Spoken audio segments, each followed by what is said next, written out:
This is Stone Soul Picnic by Laura Nairo.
Hello, and welcome again to the Unitarian Universalist Congregation of the Swannanoa Valley Social Distancing Service.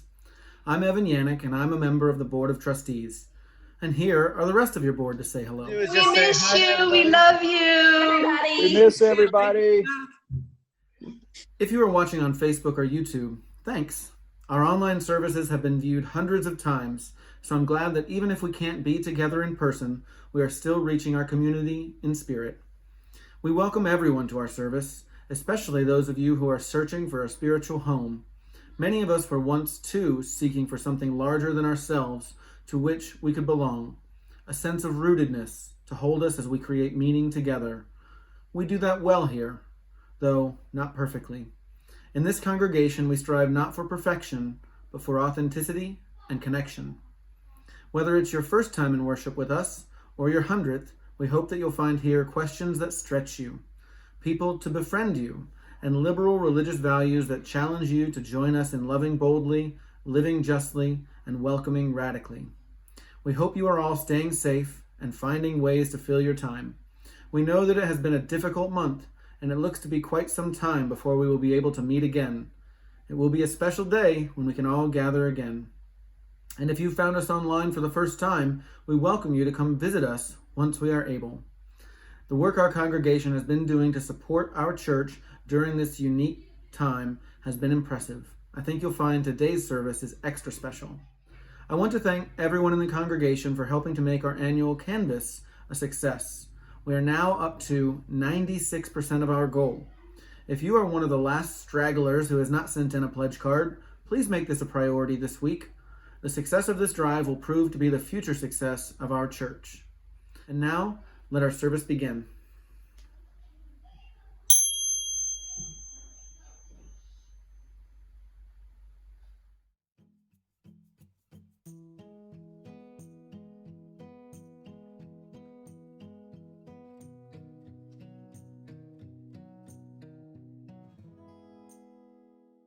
Good morning, everybody.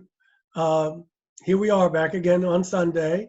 I can't wait till we can do this in person, but until then, we press on. And so I want to light the chalice to begin our service, and I want to share with you the wisdom of John O'Donohue. He says, I give thanks for arriving safely in the new dawn, for the gift of eyes to see the world, for the gift of the mind to feel at home in my life. The waves of possibility breaking on the shores of dawn, the harvest of the past that awaits my hunger, and all the furtherings of this brand new day.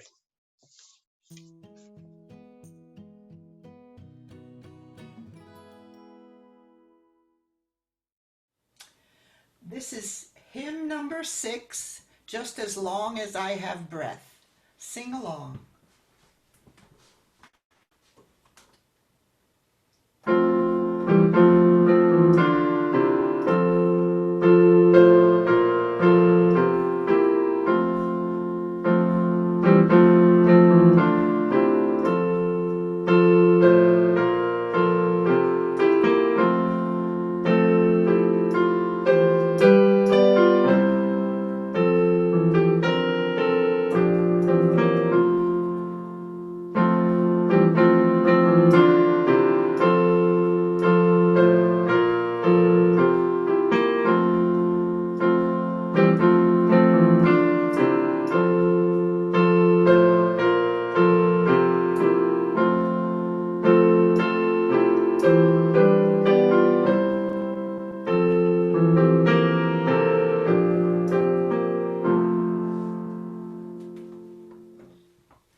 Our reading this morning is from Khalil Gibran's The Prophet.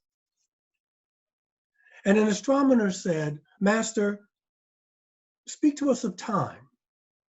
And he answered, you would measure time, the measureless and the immeasurable. You would adjust your conduct and even direct the course of your spirit according to your hours and seasons. Of time, you would make a stream upon whose bank you would sit and simply watch its flowing. Yet the timeless in you is aware of life's timelessness and knows that yesterday is but today's memory and tomorrow is today's dream. And that which sings and contemplates in you is still dwelling within the bounds of that first moment which scattered the stars into space. Who among you does not feel that his power to love is boundless?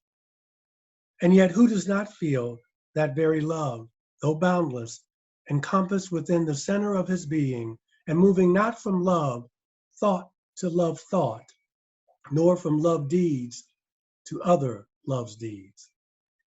And is it not time, even as love is, undivided and spaceless?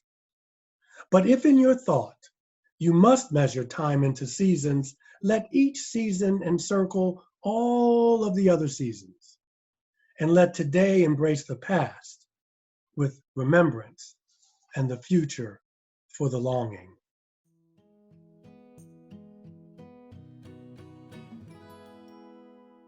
And now we have a treat. We have a musical selection from UUCSB's choir. Enjoy.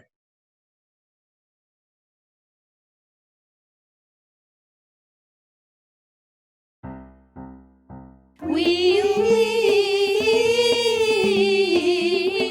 am on the way. We am on the way. Win away, a win away, a win away, a win away, a win away, a win away, a win away, a win away, a win away, a win away, a win away, a win away, a win away, a win away, a win away, a win away. In the jungle, the mighty jungle, the lions sleep tonight. In the jungle, the quiet jungle, the lion sleeps tonight. We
my darling, don't fear, my darling, the lion sleeps tonight. Hush, my darling, don't fear, my darling, the lion sleeps tonight.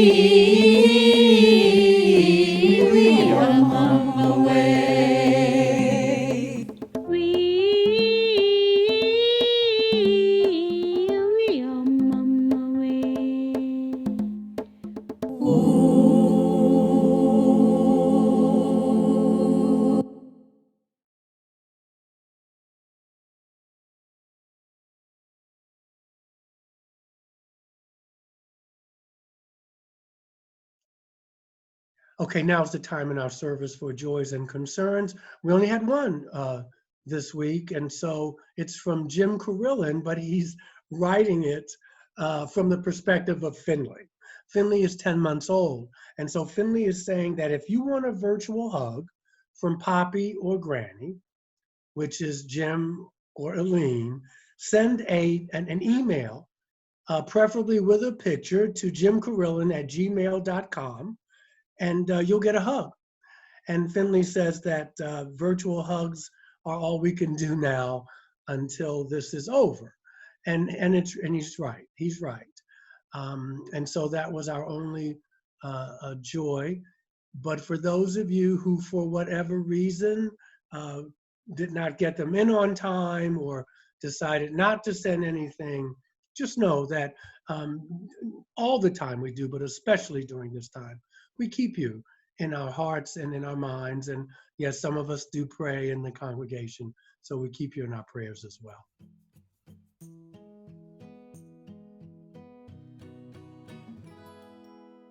I want you to just settle yourselves, to center yourselves. Today's meditation will be the wisdom of Lao Tzu from the Tao Te Ching. This is called Beyond Words.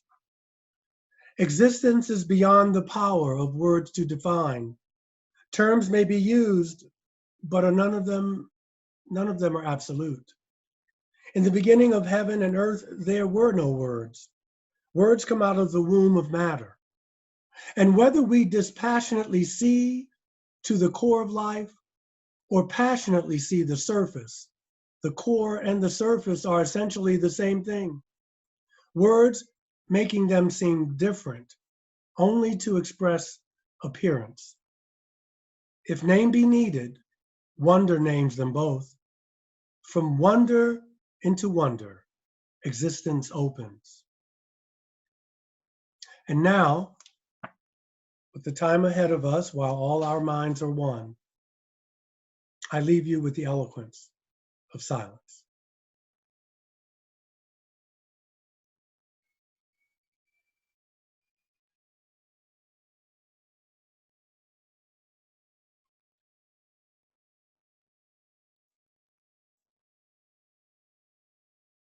And so it is.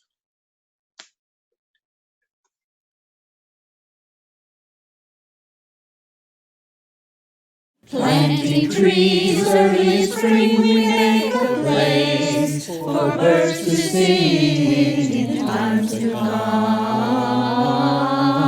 How do we know?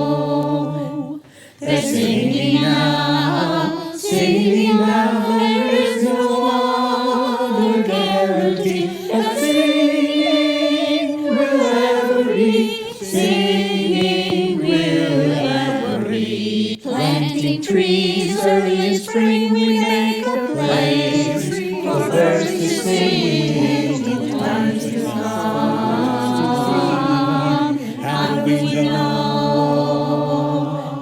They're singing now, singing now. There is no other guarantee that singing will ever be. Singing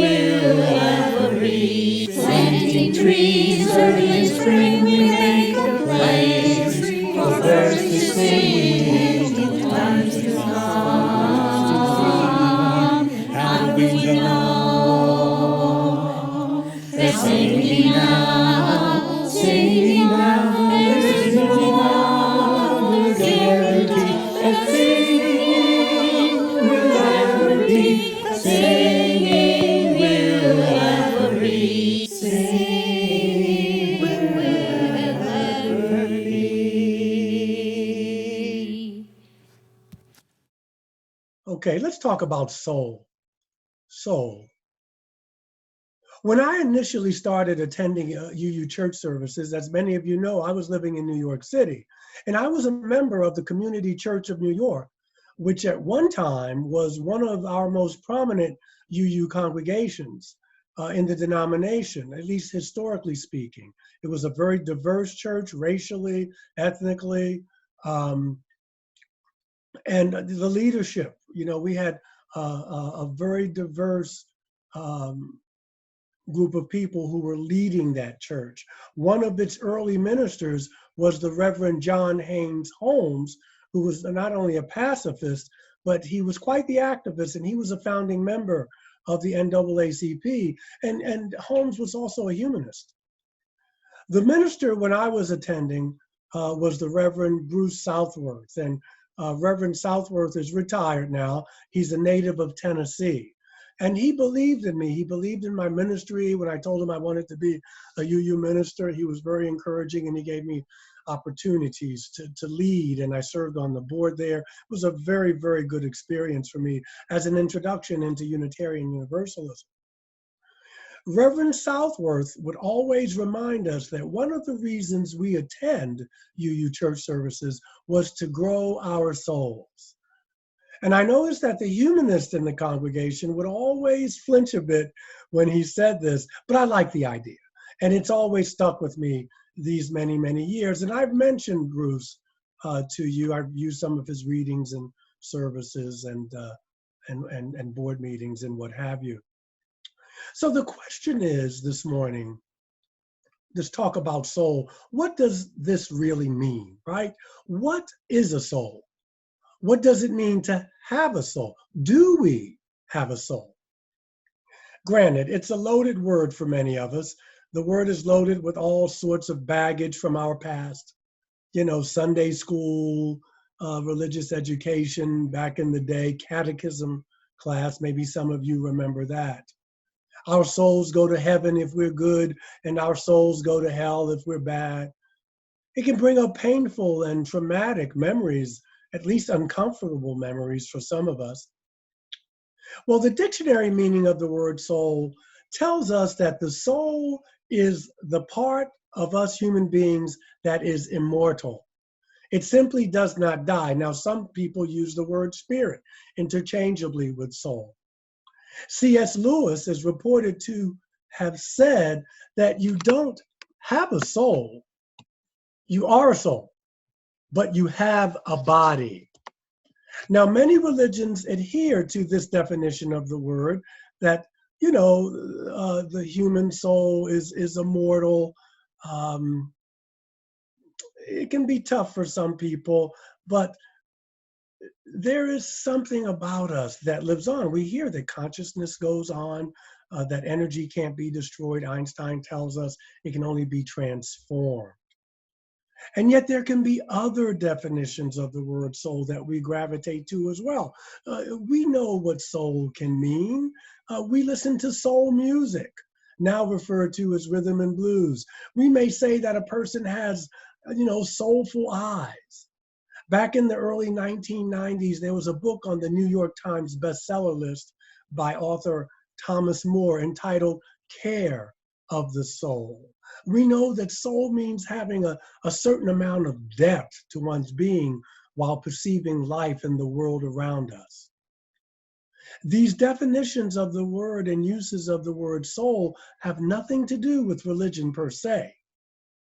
These concepts actually have, in fact, they've expanded the term, because now soul was something, it was nothing that set you apart from other people. It was not about having a soul, but being a soul.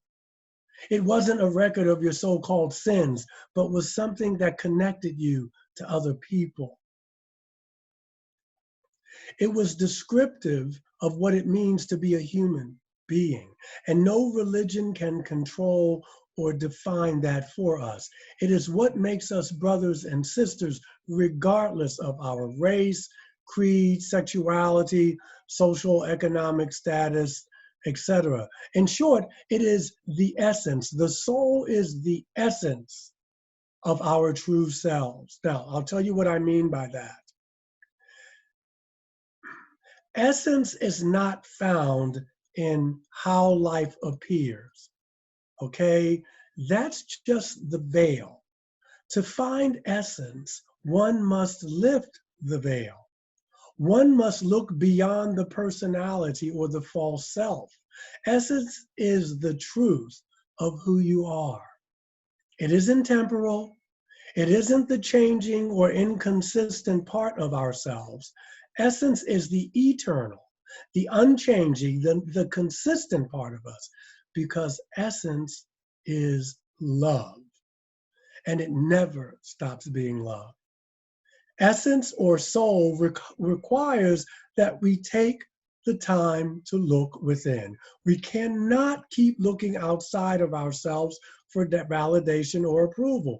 Madison Avenue will not give it to us. Wall Street will not give it to us. Certainly 1600 Pennsylvania Avenue will not give it to us. And we can't do this while we are blaming others, consciously or unconsciously, holding on to grievances and taking other people's inventory. It won't happen that way. Nor can we do it when we are feeling guilty and are beating up on ourselves for making mistakes. All judgment, as much as possible, of self and others must go. We must come to essence with open arms and an open heart and an open mind. Growing a soul can take a lifetime, in my estimation and experience. One may not be born with a conscience, for instance, let's say, but one can develop one. You see, life at its most basic level, it's about survival. And that's to say that until our basic needs are met, food, clothing, and shelter, human beings won't think about much else. When those needs are met, and they don't have to necessarily be met in some grandiose way, then we move on to other needs, needs like love, acceptance, and the purpose of life. You see, Mark Twain says that the two most significant days in our lives are the day we're born and the day we find out why. The need for power and control is what the human ego is in need of. And while our soul or essence manifests itself in the need for giving and receiving love, that's what our soul wants to do. The ego needs to do something else. You see, at one time, we were taught that we are the end result of human evolution, period. That we are the pinnacle. Human beings are as good as it gets. Well, you can pick up a newspaper or watch television or television or look on social media and see that this is not so. Evolution is never ending.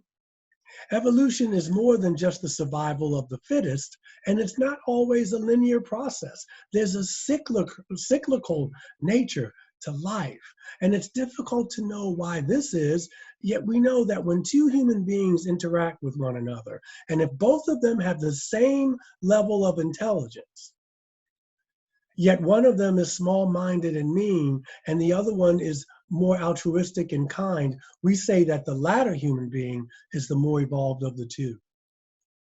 This is at odds with the survival of the fittest theory, yet on some level we know that a truly evolved human being values others more than they value themselves. And I'm not talking about in some codependent way or some martyr complex or anything like that. He or she values love more than he or she values the material world.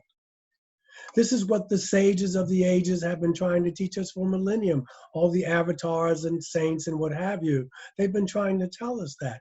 And we see it. We see that rage kills. It takes away the life force. It spills blood. And we see that kindness nurtures. We see and we feel the effects of a smile.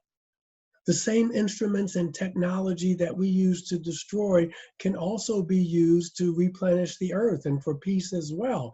It's all about where our awareness and where our consciousness is. And this creates the intent. Our beliefs create our behavior.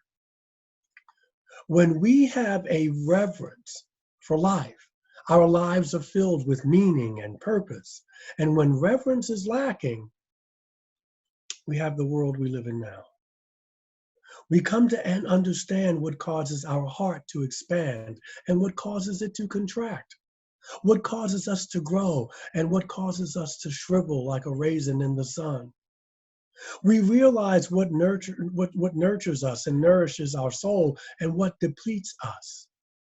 From the ego's point of view, this is all nonsense, and all that matters is survival at all cost. You see, ego seeks to serve itself. Love is just the opposite. Soul seeks to serve others. Ego seeks outward rewards and recognition. Soul seeks inner authenticity. Ego sees lack. Soul sees abundance. Ego looks outward. Soul looks inward. Ego sees life as competition. Soul sees it as a gift. Ego causes pain. Soul causes healing. Ego says me. Soul says we. Ego is mortal. Soul is eternal. You see, we don't want to lead a life of mistaken identity where we identify too much with the ego and not our soul. The need for power and control produces separation and competition. It produces friction in our relationships, whether they be erotic relationships, intimate relationships, family of origin relationships, the relationship with ourselves, or otherwise. It disrupts the natural human tendency for harmony between nations and friends.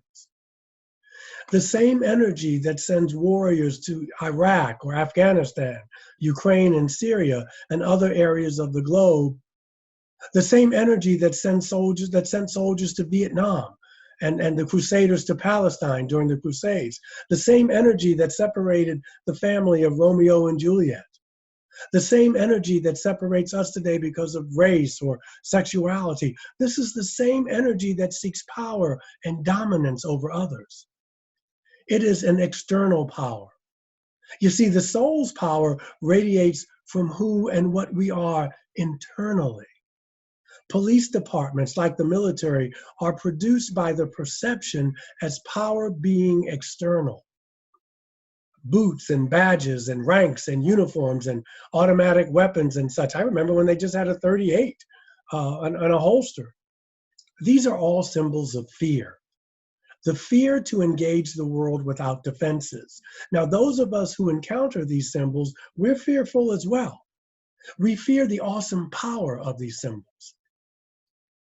The perception of power being only external has brainwashed us as a species. Power is only in the hands of the few, whether it be economic, political, military, even religiously. We have been taught to fear this external power. But what we really fear is an increase in our vulnerability. Yet I will remind you this morning that there is another kind of power, and there is a power that loves life in every form that it appears. In every form that it appears, there's a power that does not have to judge everything and everyone that it encounters. There is a power that perceives meaning and purpose in even the smallest details of life upon planet Earth. This is real power. This is authentic power. And we ignore this. We forget this at our peril. Bob Marley tells us that we never know how strong we are until we have to be. When we align our thoughts and our emotions and our actions with the highest aspirations of ourselves, we tap into this power. Life becomes richer, fuller. And this is the experience of authentic power as opposed to external power. This is called soul power. This is what Gandhi called Satyagraha, or soul force. This soul force brought down the British Empire. This soul force. Satya means truth. Agraha means soul, soul force. And so we have soul or truth force. It is nonviolent. It is a nonviolent energy of resistance based on love. It is a Sanskrit word, and Gandhi coined the phrase.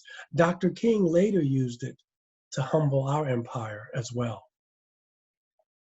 This soul power does not seek to make anyone a victim. However, it does make the person who embodies this power to be strong, strong enough not to need force as a way of relating to another person or to life. You see, 19th century UUs believed intensely in the perfectibility of human nature and in the spark of the divine in each and every individual. This contrasted greatly with the then prevalent Calvinistic worldview of the time. You see, Calvin believed human nature was depraved and indifferent and sinful. He believed humankind needed a savior to save us from our very nature. And UUs have never bought into the negative view of human growth potential. However, the world wars, the Holocausts, hunger, homelessness, drugs, and racism present a challenge to our theology of hope and progress. Groups like ISIS, Ukraine, and other trouble spots across the globe challenge us in a myriad of ways. We've had to struggle with the understanding of human life as a crucial part of the interdependent web of all existence. And this is constantly changing. We are constantly changing and evolving. And it can all seem overwhelming at times when we look at life on our planet. The late UU minister, Reverend Lee Reed, writes that no understanding of evolution is adequate that does not have at its core that we are on a journey towards authentic power, and that authentic empowerment is the goal of our evolutionary process and the purpose of our being. From the heights of this perspective, we can see that human beings, whether it's Gandhi or the person who works at the post office, if it's Joan of Arc or Olympia Brown or a school teacher at one of the schools here, countless others, it makes perfect sense when we look at life from this way. We are evolving and growing our souls, moving from external power to internal or authentic power. Viewed from this perspective, the motivations of those who consciously sacrifice their lives for a higher purpose, it makes perfect sense. The power of these individuals is explainable. The compassion of Buddha and Jesus, they make perfect sense. In a world seemingly full of contradictions, we remember that Howard Thurman told us that the contradictions of life are not final. And groups like ISIS or these neo-Nazi groups or white supremacist groups, they can't have the final word, not in the long run. Racism in the country or anywhere else will not have the last word. None of the isms of life will have the last word. Why? Because history has shown us that good temporarily defeated is still more powerful than evil triumphant. We move from power and dominance over the physical world simply to survive, to seeing the physical world as a learning environment, a schoolhouse that is created by all souls who share it.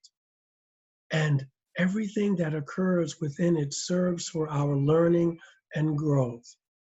No matter what happens, don't lose the lesson. We move from that which can cause friction and tension, which causes judgment and separateness, to the experience of our personalities merging with the energy of our souls to grow our souls. When personality begins to adequately serve the energy of our souls, this is authentic empowerment. And we have many tools at our disposal. We have affirmative prayer, we have meditation, we have study, we have yoga, we have worship, journaling, even just communing with nature to activate the energy of the soul. And the result is a reverence for life and love and our true soul force will shine through. We're all growing our souls, and it isn't always easy, but that's why we're here. And it requires time, it requires patience and attention, and it requires honesty and self-respect. It also requires forgiveness of ourselves and others. It requires our faith, our hope, and love. And the greatest of these is love. Human beings can grow and change. Of course we can. We will, and we must. As we grow our souls, we are assisting others to grow theirs as well. And in turn, we are assisting the entire interdependent web of existence to grow in compassion and justice and grace. May this spiritual community at UUCSB always be a place where we can come and to grow our souls individually and collectively. May we always be able to sing soul music, and may our song go out into the world where all may sing with us.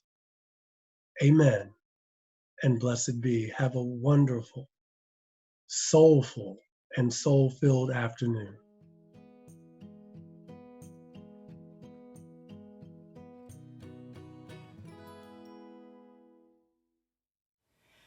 This is hymn number 21, For the Beauty of the Earth.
And now for our closing words. Maybe when all of this is over, we'll meet each other anew, stronger, wiser, more connected to ourselves, and better able to enjoy and appreciate the people and the things that really matter.